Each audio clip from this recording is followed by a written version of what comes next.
Certainly at this community meeting, Rich, those winds are playing a big factor into when the evacuees will be allowed back into their homes. There's about 7,000 from Springerville and Eager alone, about 10,000 when you factor in Alpine, Nutrioso, and Greer. All of those people have been out of their homes now for a couple of days. Some of the folks in Alpine and Nutrioso now for well over a week. What they are being told tonight is that it's going to be a while. Earlier, last night, they were being told that it's possibly Saturday or Sunday they can get back in their homes, at least in Springerville and Eager. Now they're being told it's day by day. Eric English was at that meeting. We did talk about yesterday evening and this morning trying to get people back in tomorrow. Disappointing news tonight for thousands of people displaced by the flames of the Wallow fire. The mandatory evacuation order in place now will not be lifted as suggested at Thursday night's meeting. It doesn't look like that's going to happen tomorrow. Fire officials tell us the fire is still very active. Questions remain about how the fire will react to this weekend's forecast of high winds.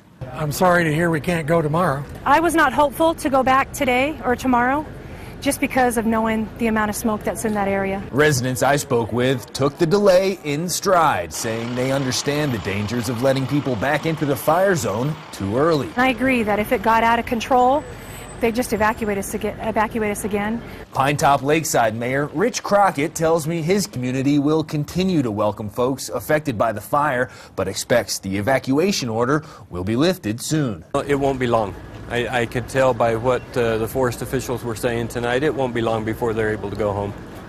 So it's at least one more night at the hotel or a friend's house or even the shelter for folks affected by the fire. Fire officials tell me they will continually assess the risks, and once it's safe, people will be allowed to go back home. In Show Low, Eric English, ABC 15 News. So what's next? We're going to be watching very closely, obviously, those winds over the weekend. Saturday, Sunday, even going into Monday. They're going to be testing some of these main fire lines on the north end of the fire, those fire lines that are protecting the towns of Springerville and Eager. If those fire lines hold, fire officials told us tonight, they call it a good sign, but not necessarily a guarantee that people will be allowed back into their homes. We'll be watching in a caller very closely for you. We're going to have crews here all weekend long, and of course, look for the latest on ABC15.com. Katie? All right, thank you, Steve. All the